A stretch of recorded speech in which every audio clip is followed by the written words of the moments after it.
Right on time, let me write that down. Yeah, first time ever, accidental. Your stage. Go Yeah, for it. thank you. First of all, I want to make a special shout out to Carolyn Barrow, who is absolutely the Mother Teresa of this operation. Right. If it weren't for Carolyn, we wouldn't be here. And it's, if you think about it, to come in the heat of the summer, and you could be doing a lot of things. You could be in the pool right now and so forth. So I appreciate it so much. I get a big kick out of doing these. This is my 8th year finishing, and I learned so much, and people hand me all kinds of books, ideas.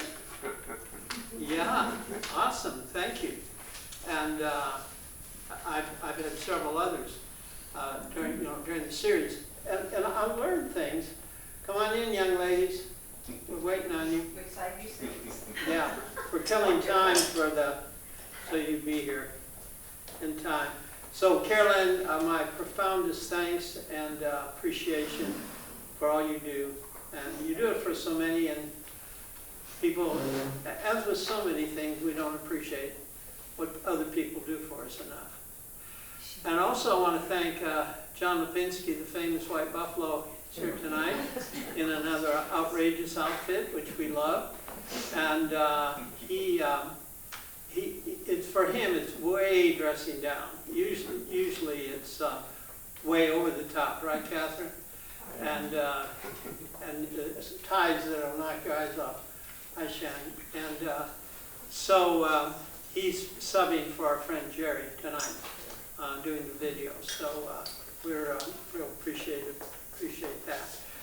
Now tonight, finally, I'm going to connect the dots. I have a tendency to do a lot of preambling, and then I'm going to connect the dots, I hope, in a way that will make you say, oh, okay, I think I get it, things are starting to fit together here. Now, I told you a couple of things. Number one thing I told you is that the very first mystery religion for the Romans was the Great Mother Cult. And we talked in some detail about the Great Mother Cult. And I know some of you are going, did they really believe that craziness? And the answer is, yeah, it was extremely popular. And of course, later becomes a great competitor of Christianity. But the Mother Cult is sort of the template, and then we'll eventually get into Mithraism, and we'll get into the Isis cult, and we'll see how, even though they're different, there are these similarities. There's these crossroads of mysteries where certain themes are almost always there. And so tonight, I'm going to start telling you about a wedding banquet that changed history. Now, weddings usually don't change history, but this one did. This wedding banquet took place in ancient Greece. And out of this one teeny event comes all this extraordinary stuff that changes culture. And one of the things that comes out of it is it helps you make understanding of why the mysteries were so important to the Greeks and Romans, but particularly the Romans. The Romans were obsessed with mystery religions.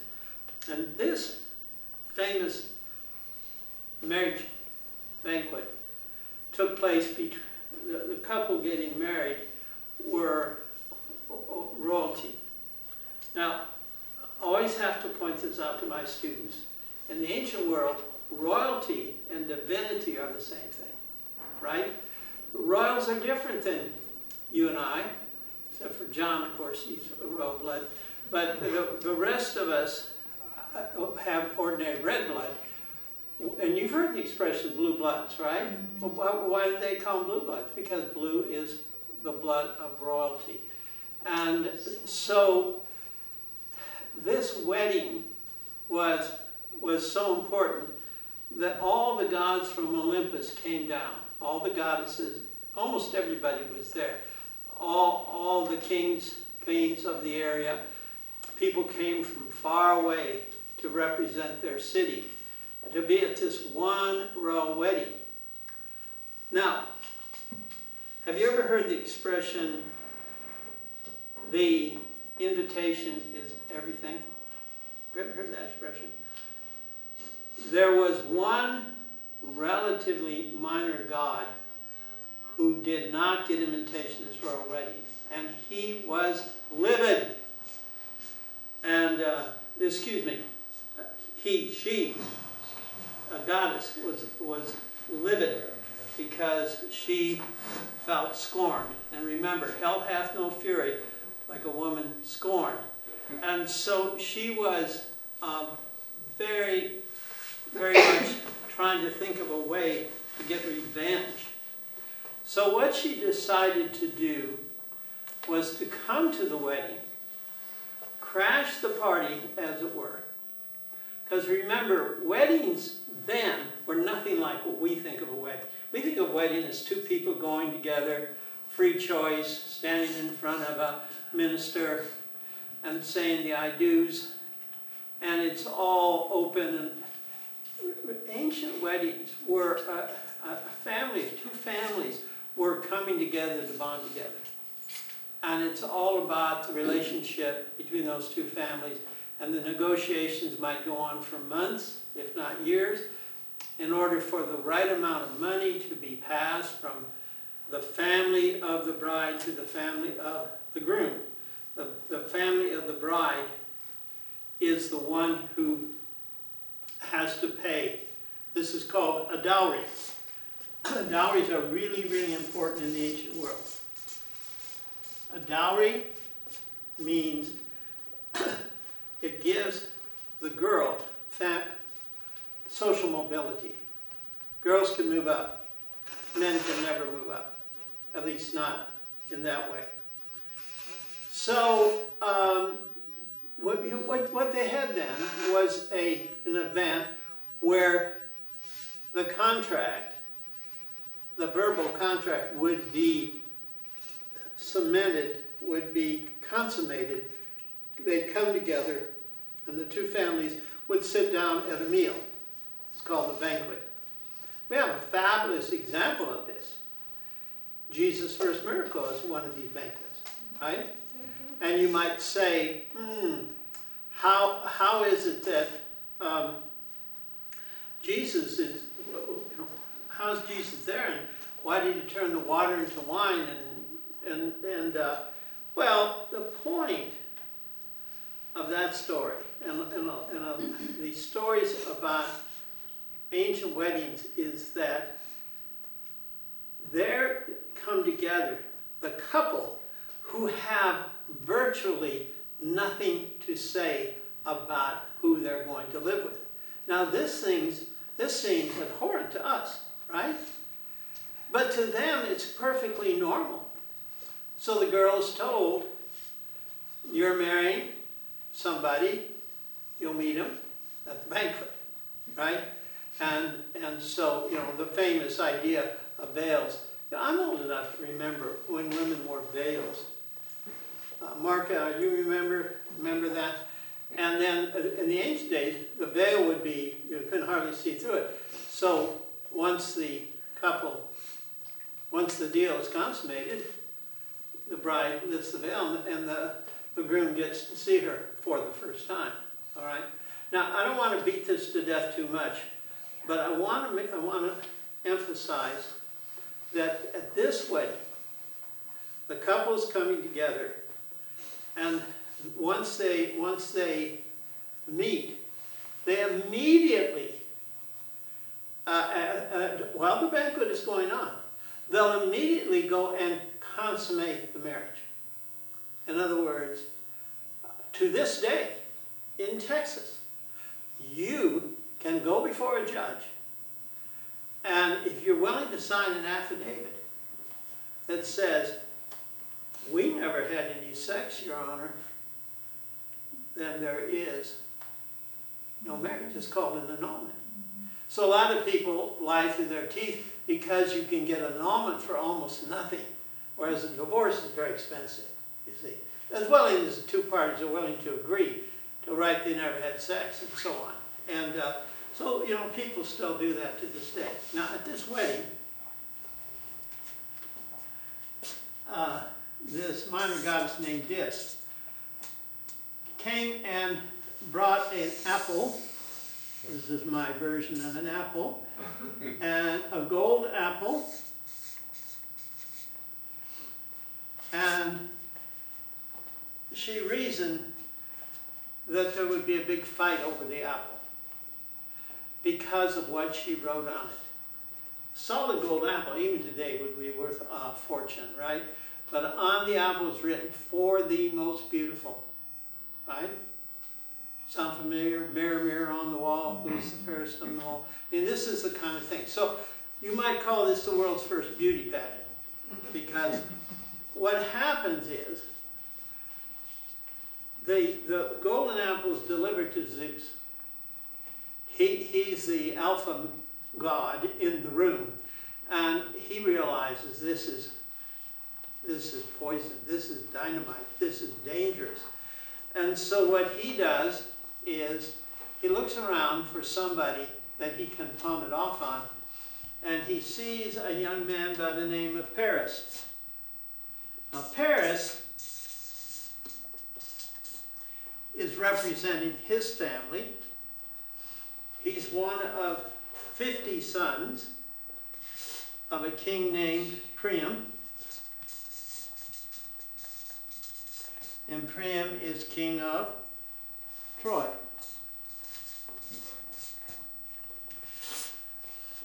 So he's a young man, probably no older than 20. He's been sent. He's enjoying himself, of course, immensely. And Zeus said, Paris, I want you to do me a favor.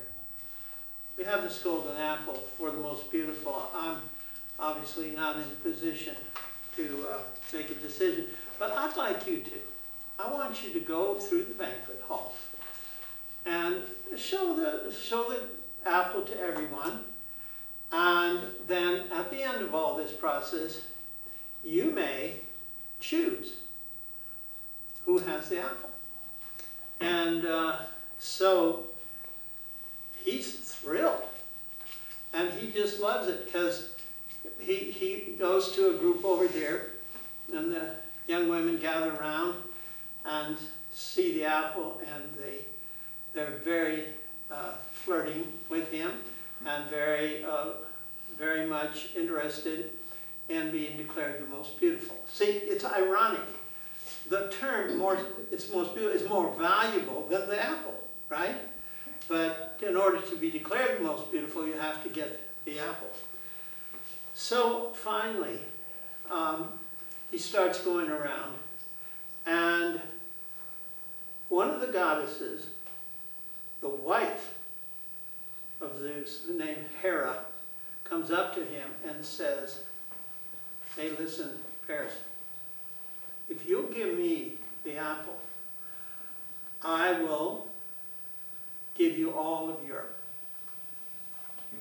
And Paris kind of hesitates. She can't believe what he's hearing. Okay, she said, I'll add Asia. Wow. And so she really wants the apple. And Paris, even a young man, realizes the enormity of this gift. So he says, well, that's wonderful, ma'am. I will think about it. Of course, he's decided he's going to give her the apple. By the way, you want to know what Hera looks like? There was a famous Italian sculptor by the name of Bartholdi, who was hired by the French to create a statue for the harbor in New York. And that statue internally is the Eiffel Tower. Eiffel built the inside of it. But the image is that of Hera. That, of course, is the Statue of Liberty. We know it as Lady Liberty, but in fact, it's a statue, slightly changed, of Hera. And we have many Greek and Roman statues of Hera. And how they knew what a goddess looked like, I don't know, but you know, she always looks the same, right? And she was quite a stunner. But Paris makes the round, and another goddess comes up to him, Athena. Now, Athena is famous as goddess of war for being very misogynistic, right? Now, let's analyze this word here for just a minute. If I can get this to work. Here we go. Miso in Greek means to hate. Gyno, of course, means womb, gynecologist, right? Misogynist, hater of women. Here she is, a female, and yet she is maybe the greatest misogynist of all Greek history, right? Hates women. She honors men in all things, except one thing she doesn't honor men. You want to know what it is? Marriage. Because marriage ties a man down to one woman. She hates that, because she hates women. Okay? She's a woman, right? Figure that one out. But even though she is, you'd think, would be totally uninterested in being declared the most beautiful, she considers herself a great beauty. So she says, Paris, if you give me the golden apple, I will give you victory in battle. Now, even Paris understands what that means. If you can have victory in battle, you can conquer the world, right? We get another Alexander the Great. And so Paris now has just switched his allegiance. He's going to give it to Athena. But he has to make the rounds. He has to talk to everyone. Has to look at all the women. That's the part he likes, right? Just to look at all those beautiful women. And finally, a third goddess comes up to him named Aphrodite. Aphrodite, better known as Venus to us. Aphrodite, goddess of love. And she makes him a very simple proposition. You give me the golden apple, I'll give you the most beautiful woman in the world. Well, you can tell that he's still a young man because he thinks, I can't pass that up. He literally passes up to the ability to conquer the world, to have the most beautiful woman in the world. Who, of course, is Helen. And Helen is the daughter of Zeus. Zeus. Which is why, one of the reasons she is such a gorgeous, and of course this is Helen of Troy, because Paris chooses her, steals her away from her husband, takes her to Troy, where she lives with Paris and the Trojans for 10 years. In the meantime, the Greeks mount a great war under the leadership of Agamemnon and Menelaus. These are brothers. Menelaus, of course, is the husband of Helen. By the way, when the Trojan War is finally over, they welcome her home with open arms after they destroyed Troy.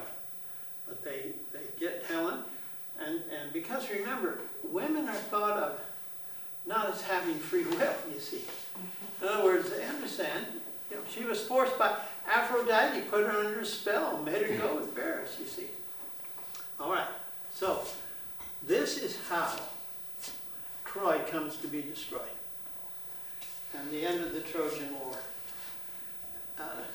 And we know all about it because of a poem by Homer called the Iliad. Now, never mind that Troy was destroyed at least a dozen times. The one we know about and are immortalized is the one in which Homer tells the whole story of what happened. And even though the Iliad is only just a small part of the 9th year of this long 10-year war. Now, what's important to appreciate here is that the Trojans were very sophisticated civilization. And it took everything the Greeks could do, including trickery, to get to end the war. And Troy was destroyed. But one Trojan member of the royalty was allowed to escape because his name was Aeneas, whose mother is, here it comes, Aphrodite.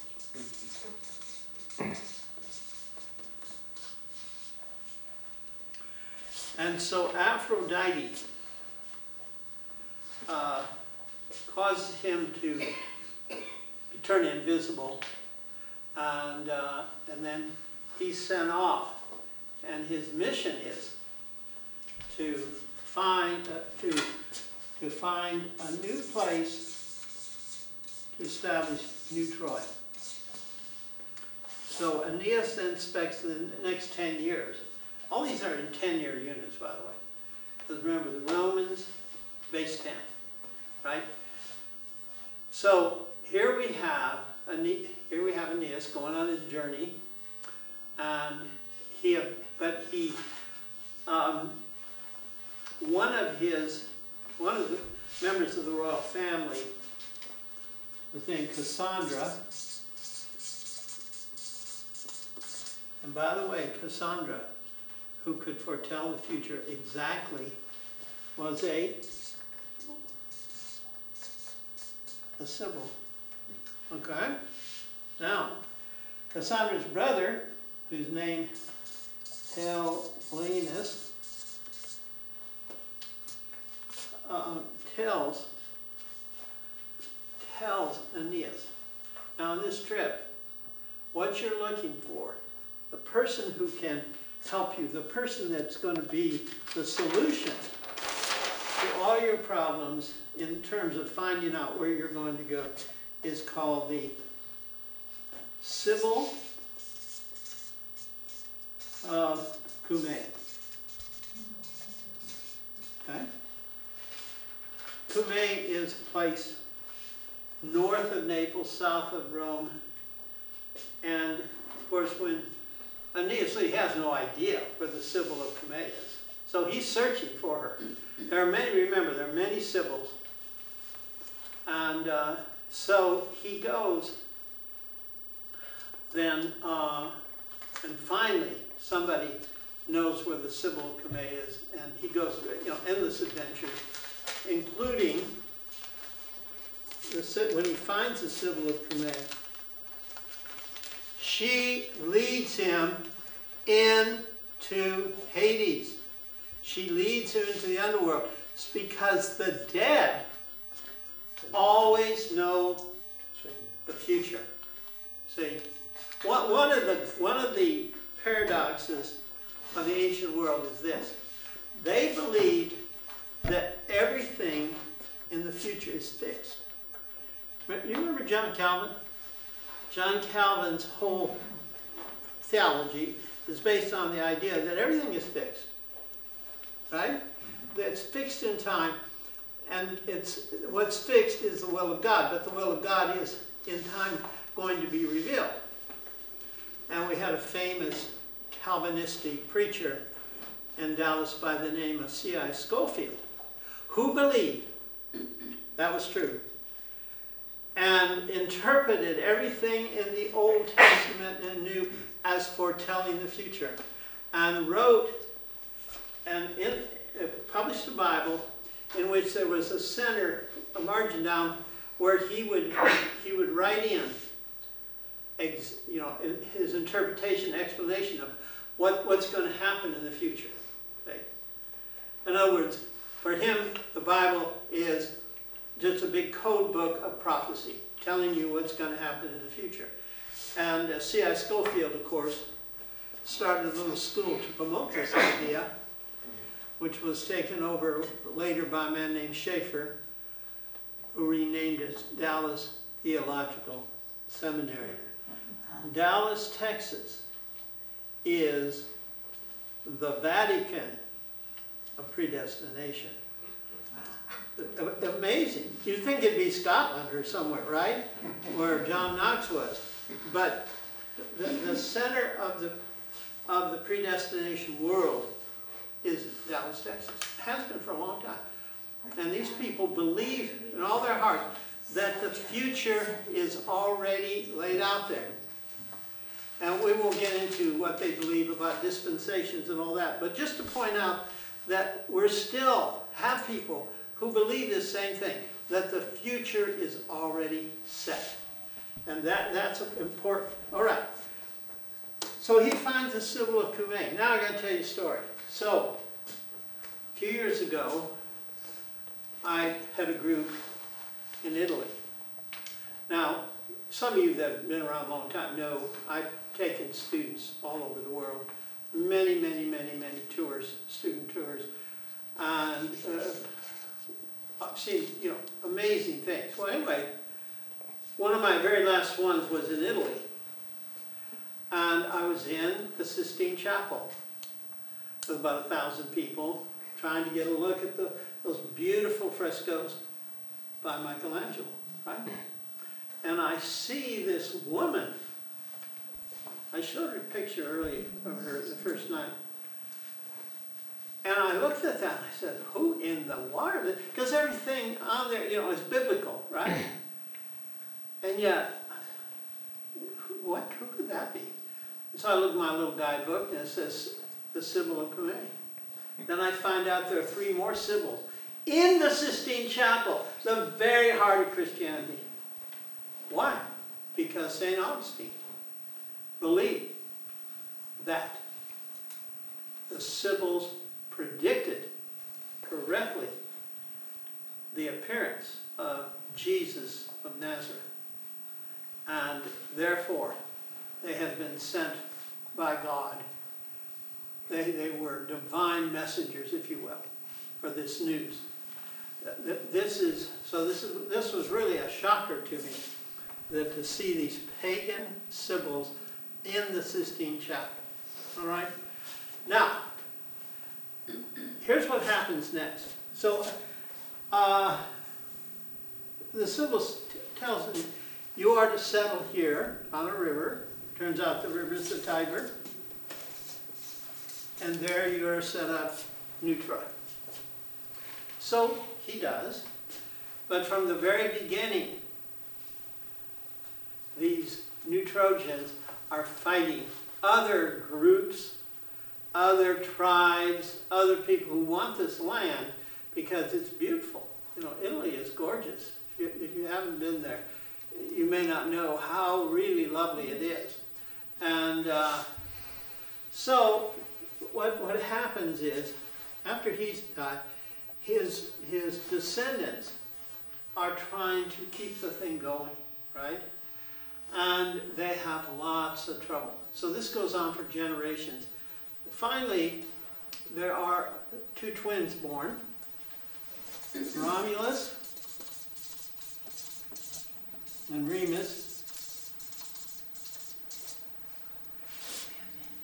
Romulus and Remus are a threat to the people that want to take over this land, because these young men are descended directly from Aeneas.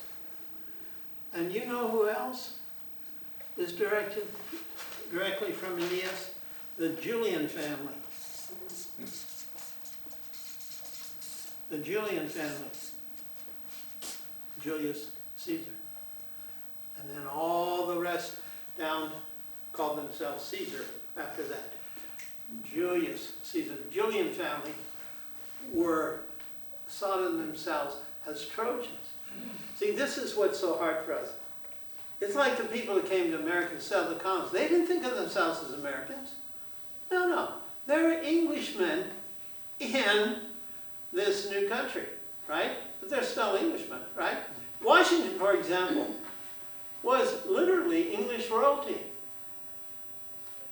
And he of course, acted like it, and he had still ties with the family and with the elite aristocracy of England. And so Romulus and Remus, then these two little twin boys are born, and there's a cabal to get rid of them. The idea is that they're going to kill these little boys. But when it comes down to it, nobody has the heart to do it. So they come up with a plan in which they'll die, but nobody will be found guilty.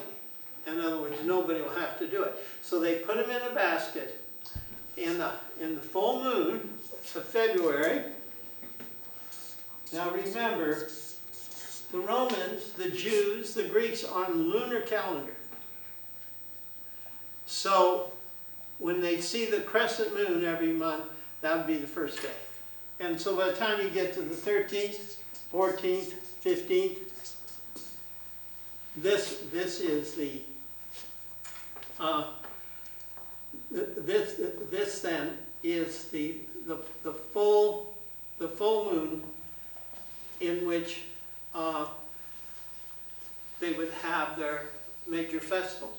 Well, in February, which is a month of love to us, these boys that are put in this basket, and the basket is put in the river, which is on flood stage, and it's going real fast until they come to the Tiber, and there's kind of a turn in the Tiber, a little U-turn, and it slows way down.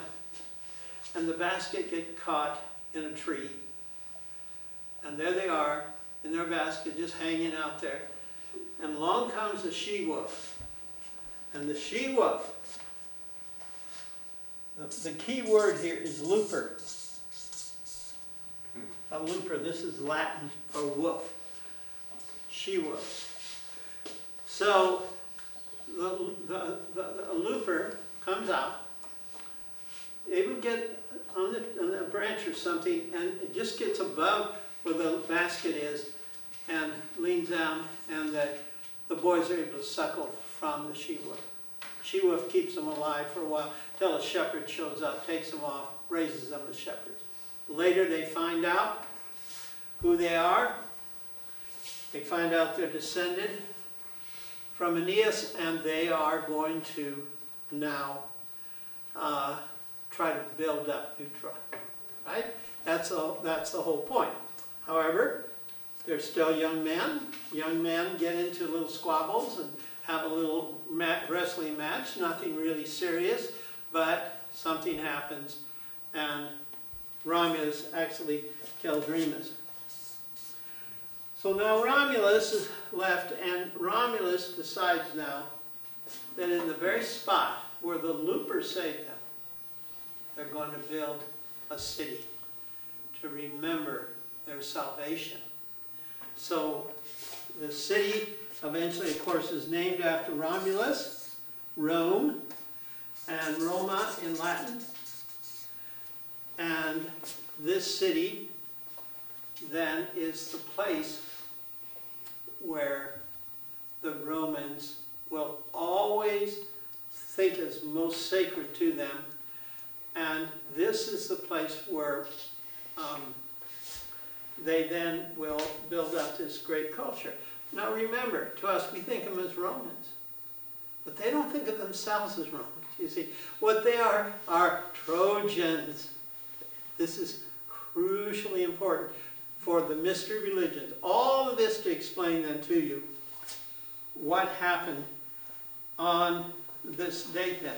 So every year, the Romans would celebrate the fact of the founding of Rome by the looper, and they had what's called the Lupercalia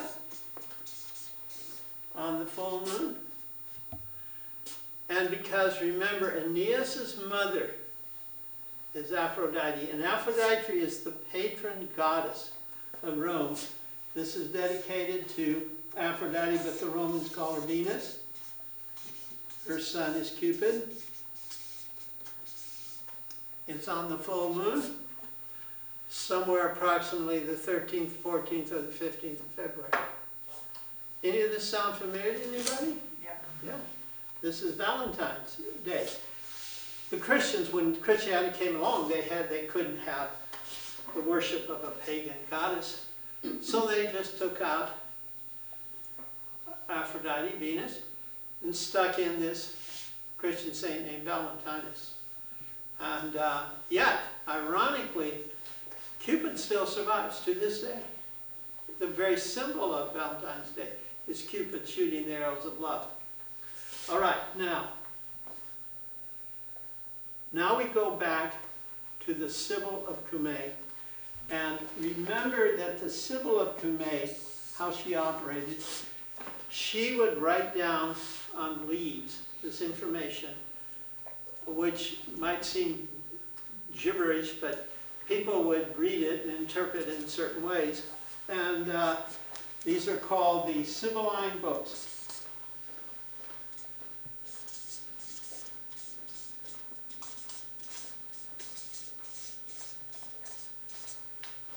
Now, the Sibylline books were considered so important that they were kept in the most important temple in Rome, the Temple of Jupiter on Capitoline Hill.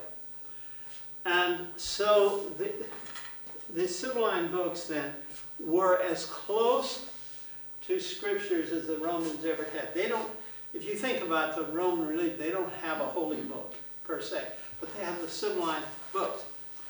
And they would consult them often, and they had priests that took care of them, interpreted them, studied them, and so forth. Well, in the year 204 BC, Rome faced its greatest threat.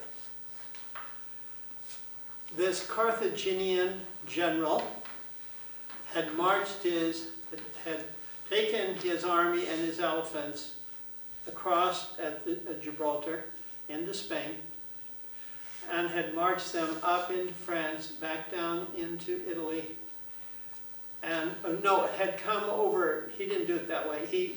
Not by the coast, but he went over the Alps with his elephants, then came down into Italy, and there they sent a Roman army against him. He wiped it out. They sent another Roman army. Hannibal wiped it out. And so the Romans were absolutely desperate. What in the world were they going to do to stop Hannibal? They didn't seem to be able to stop him through military terms. So guess what they do? They go consult the Sibylline books. And they study and study. And somebody sees something, so there's the answer. It says, bring the mother home. Bring the mother home. Just those few words. Well, they all knew who the mother was. This famous Cybele over Troy. Did you get it? Remember, Romans are Trojans, right? So this is now where we come to where we were last week. Cybele. This great mother goddess, MDM, remember? Mater Deum Magnum, the great mother, needs to be brought home. So the Romans understand it. I mean, to us this makes no sense at all. But they understood because Troy was near the place where she held court, near a mountain, in a cave. It's almost always a cave or a grotto. And there they had to bring her. Now, how do you bring a goddess? Well, the answer is really weird. they believed that she had come to Earth as a meteorite.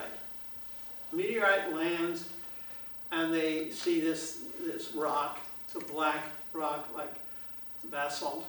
It's very stunning. And the Romans take that rock, take it to Rome, build a temple for Cybele on the Palatine Hill. Now the Palatine Hill is not the biggest hill, but it's the most important. Palatine Hill, by the way, you know what word we get from Palatine? Palace. There are lots of palaces on the Palatine. So the word palace, anyway, the Palatine Hill then is where they built a temple for Cybele. And they built a statue of her, but for the head they put on the meteorite. Right? And then worshipped her. And Hannibal, who was very, very slowly moving toward Rome still, in the 408, the day that she arrived, and they took her up to the Palatine, he stopped dead in his tracks.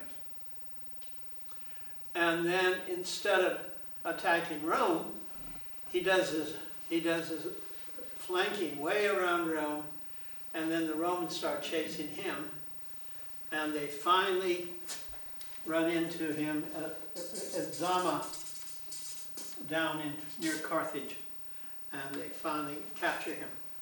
But last week we were talking about how Hannibal's demise was, for the Romans, divine intervention. In other words, they were goners. Hannibal was going to come in and sack Rome, and they would be finished, and then they brought the mother. So this explains why, starting in 204 BC, this becomes the most important, cult of Cybele, becomes the first and really important mystery religion. And it is popular among the people. It is popular among the emperors. There are emperors who become followers of the Great Mother. They have an annual festival called the Magolasia. And even though this is a mystery religion, almost everybody would celebrate.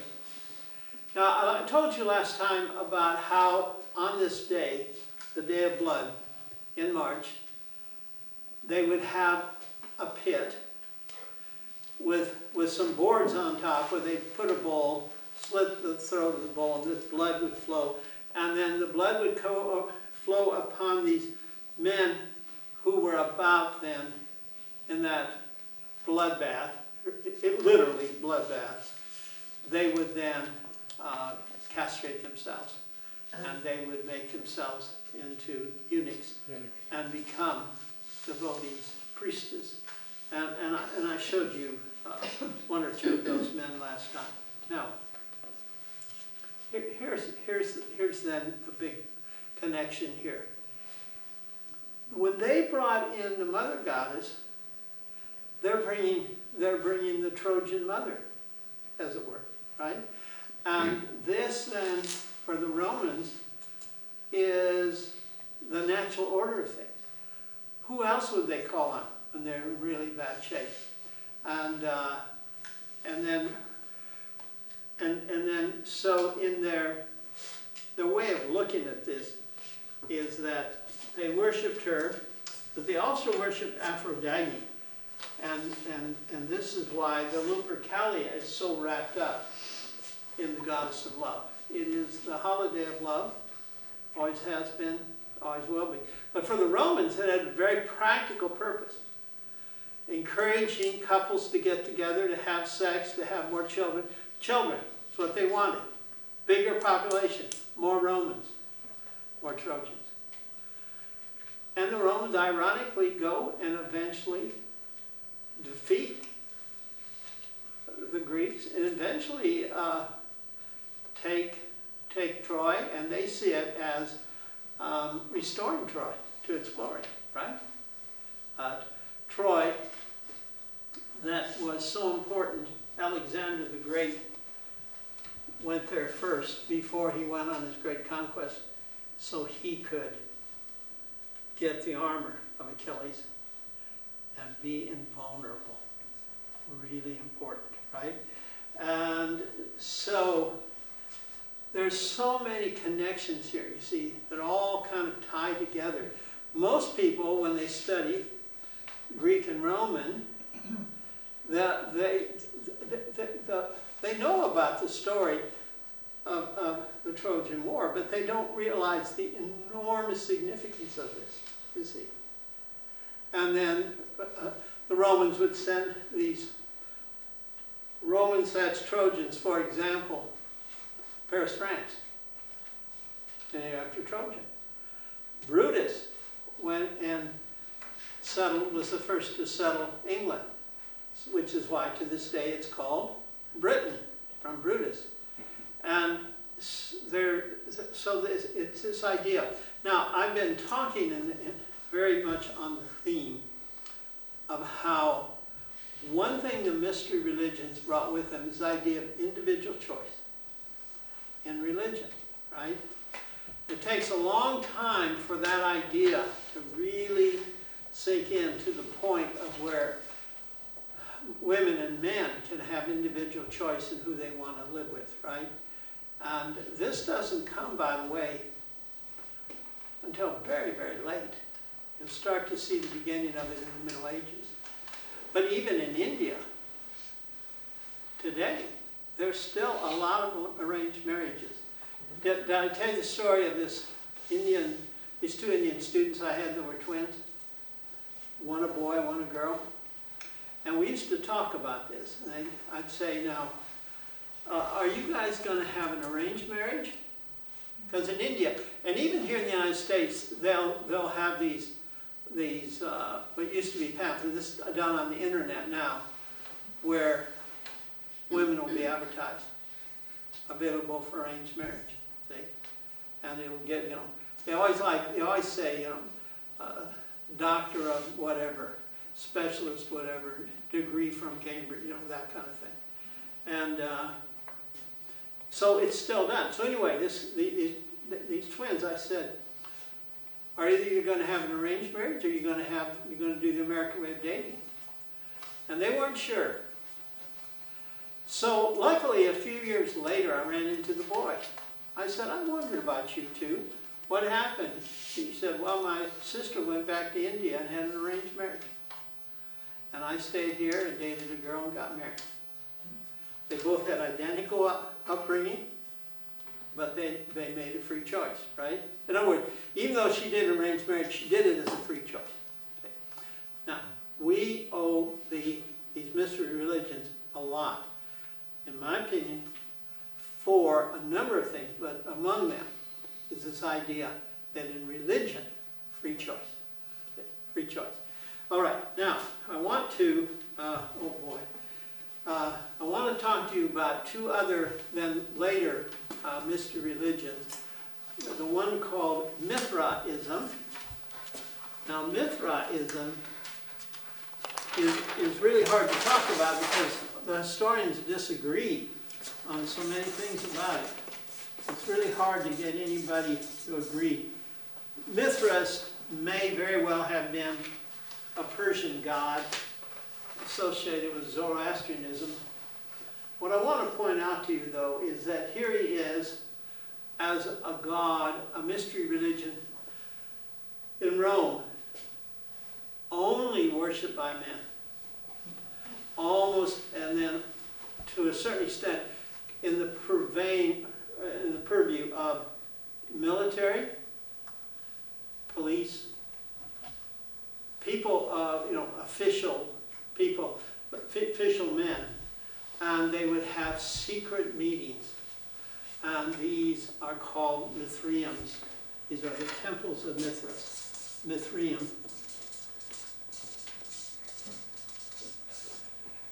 So they found in Rome many Mithraeum. I've been lucky enough to visit one. And what they did, they're about the size of this room, by the way, but they would build them to look like a cave. To look like a cave. They weren't caves, but they made it, you know, they make them all bumpy and they just like it real dark, you know, candlelit and that kind of thing. And they were in that. I'll show you a picture of one if we can get one here. But I wanted to point out a couple of things here. You see this hat? This is actually a pointed hat. Now, you'll see this so often in Roman sculpture. You'll see somebody with a pointed hat. When you see somebody with a pointed hat, that tells you that is either a priest or a deity in an Eastern religion. Now, Eastern to them was what we call the Middle East, right? Turkey, Syria, Asia, Iran, Iraq, you know, that part of the world, including the Holy Land. And so he's got his pointed hat.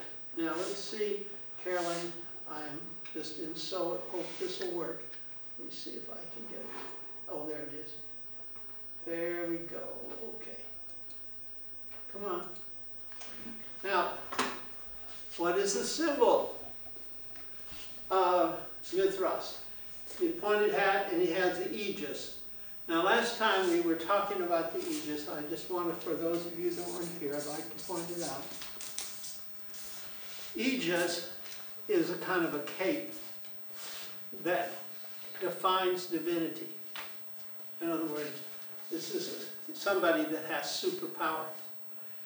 It's not by coincidence that Superman has a cape. I mean, does the cape help him fly? I don't see how. But remember, this goes back to Athena, always had a cape, and aegis. And this survives to us in the phrase, under the aegis of. In other words, originally, under the protection of a god. It could be Athena, it could be Mithras. And Mithras, you see how big he is? Here's the bowl.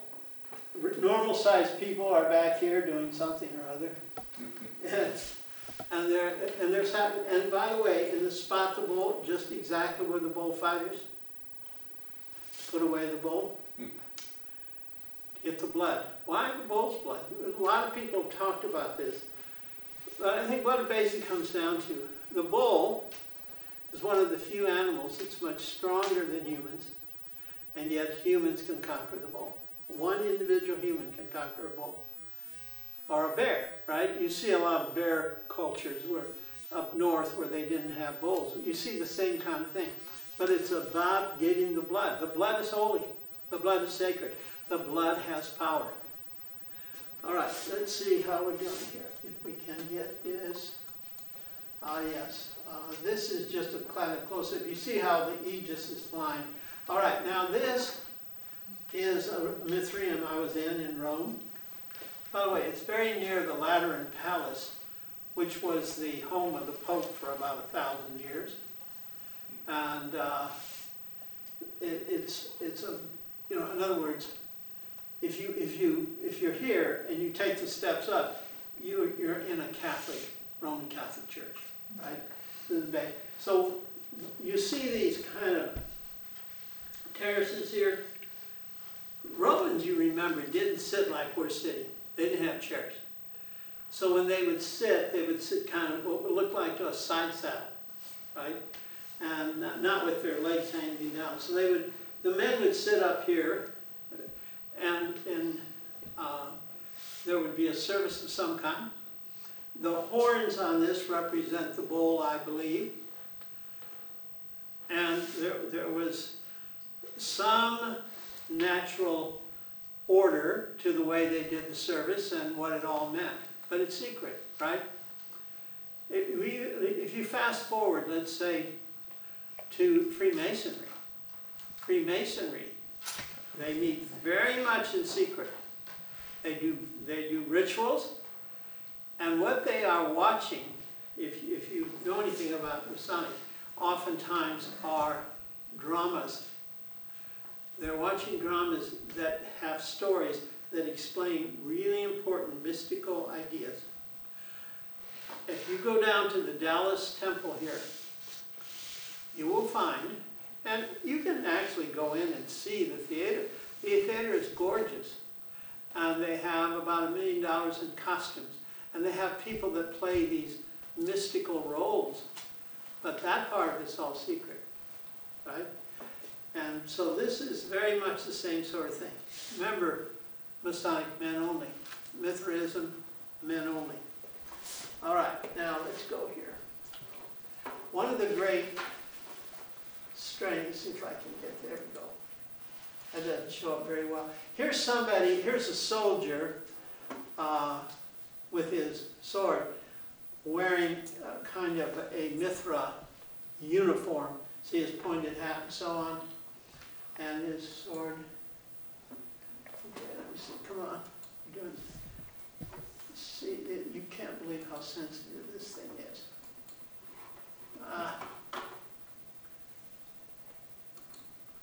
Okay. Now, I don't think you can read this. Let's see if I can make it any bigger. This is Mithras, and what it says here is Deo, God,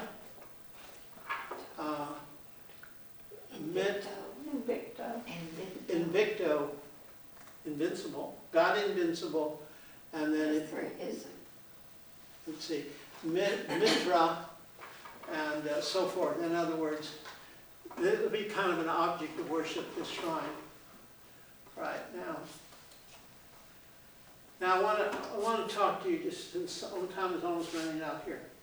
The cult of Isis. Now this was an enormously popular cult.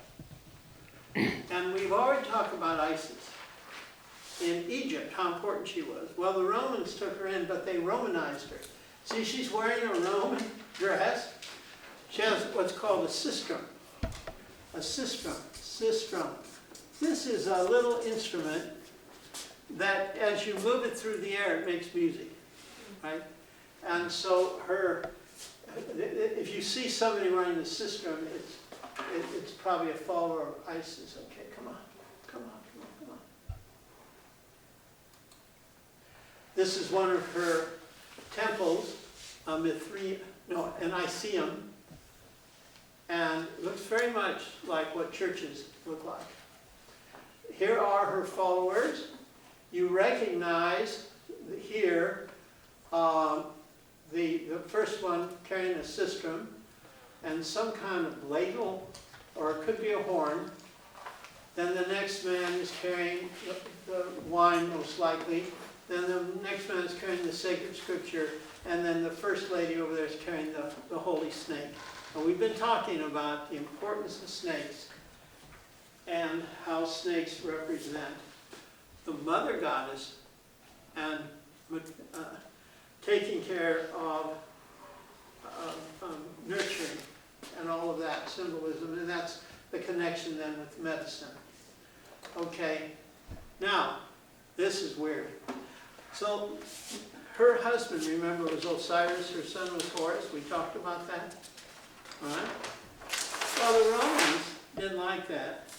So they gave her a new husband, Serapis, which is Osiris and Apis. Apis is the bull. And here he is, again, Roman all the way. And let me give you another shot of him. And here he is, again, with the rays coming out. The sun rays, but also the moon, the symbol of the moon, which, of course, moon is always associated with the mother goddess. So she has a husband, but he's very loyal to her. And then finally, I saw this in Alexandria, Egypt. And here you have a coffin. This is Greek, right? There's a Greek man in the middle. They painted a likeness of him.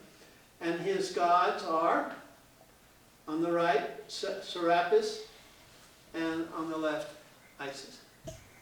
Amazing, isn't it?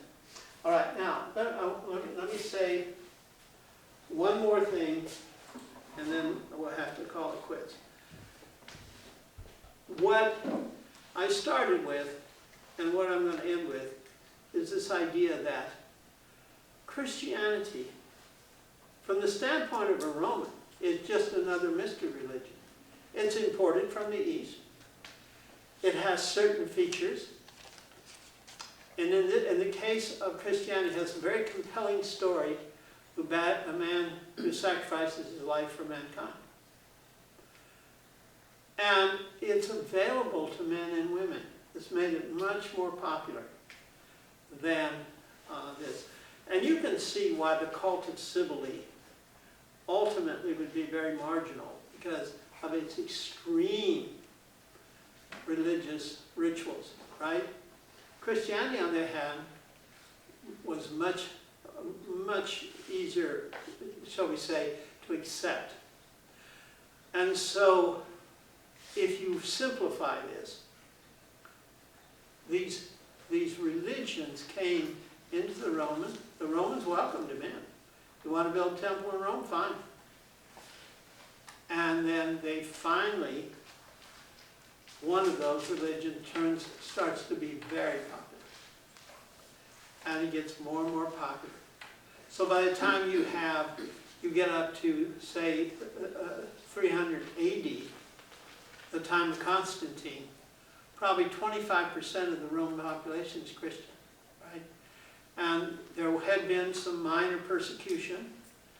That persecution business is greatly exaggerated. For the most part, the Romans were very tolerant of other religions. But then once Christianity became in power, then Christianity under Constantine and then later emperors becomes the state religion. In other words, it goes back to what most countries have, and that is they have a religion that if you're born in the country, you're of that religion. So once Christianity becomes state religion, if you're born in a country that has a Christian ruler, you're Christian by definition. And so it's a hugely important point, I think, to make that Christianity is born in the world of mystery religions. In other words, it allows it to thrive, right? This idea of free choice. And then that free choice eventually leads to Christianity being chosen by a lot of people and then eventually becoming the one and only religion. So from about the year 400, I'll be more generous, from about the year 500 until the Protestant Reformation, you have one Catholic Church which split East and West, Roman and Greek. But essentially, Christianity of an Orthodox type is the religion for 1,000 years. And if you're born in Germany, France, you're a Christian in that 500 to 1500 time frame. So when Protestantism comes along and talks about people choosing, not quite, because then what the Protestants do, first the Lutherans and the Calvinists, Calvinists not so much, but the Lutherans and then the Church of England. If you're born in England, you're Church of England. If you're born in Germany, you're Lutheran, right? And I think one of the things that we need to remember is that until very recent times, not more than 20 years ago, finally these countries that had a state religion, like Norway, Sweden, Denmark, finally let them go. And now you don't have state religion in those places. But up until, even into the end of the 20th century, you still have state religions operating in Europe and in many parts of the world. And before the Mexican Revolution, which is in the 20th century, if you were born in Mexico, you're Catholic, right? It's amazing to me the impact that Christianity in the form of Pentecostalism had in Mexico in the last 100 years. Unbelievable. Any quick questions or anything anybody wants to say? Paul, you always have something to say. Yeah, it's interesting. The cult of Isis, the guy with the big pitcher, Yeah, I think that was holy water from the Nile. They were baptizers. could The be. earliest Mhm. artifacts that you find of the cult of Isis to the Mhm. latest, it span 3,500 years. Yeah, And so from that, you get a lot of the costumes that are in church, but you also have some of the things that were in cult of Isis, like baptism, which yeah. had to be done with Nile water. So. Well, yeah, with only Nile water, but then remember the Jews are in the Holy Land Right, for 500 years, and right. and they bring these ideas with them. A lot of ideas come into Yeah, Judaism through the Egyptian experience. that's right. Yeah, and so I was surprised to find that maybe the nuns were wrong in school when John the Baptist really had invented baptism. Well, you know, I have, even though I remember kids being terrorized of nuns back in parochial school, I have great respect for those nuns because they dedicated their lives to raising the educational standards of these young people. Yeah. And they did a hell of a good job, even though, you know, part of the price was conformity, which isn't necessarily a bad word. It's always, you have to put everything in context, right? And this thing about the mysteries, hardly anybody studies them, they're looked down upon, they're thought to be of no importance, and in fact, they're enormous importance. Because I've talked to you about, you know, how drama comes out, medicine, all these things are in the incubator of these mystery religions. But the most important thing is this idea of free choice in religion. This is revolutionary. And the Romans allowed it. And for that we owe them a lot, right? I hope 1 year from today, or 1 year from the beginning of June 2023, we'll do this again. I hope you can come, because there's always more to talk about and learn than we can ever possibly have time to. So I look forward to that. Thank you all for coming.